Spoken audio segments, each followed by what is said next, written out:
welcome to CLC Cosmetics. My name is Amanda. Today I'm going to show you how to make soap using golden linseeds, some shea butter, and some orange essential oils. I chose linseeds because they are a rich source of antioxidants and great anti-inflammatory, and shea butter because it can condition, tone, and soothe your skin, especially on your face. So this is a really nice moisturizing soap.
Look at this!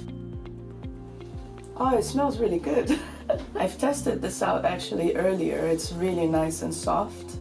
It's good for your skin, so you can shower with it, and it's really nice. So thank you for watching. If you like this video, please don't forget to subscribe. We will be posting more videos like this one in the next few days.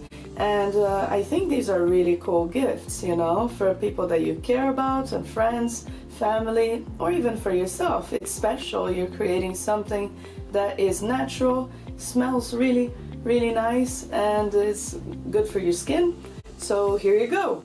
Very nourishing soap, and I hope to see you on the next video. Bye!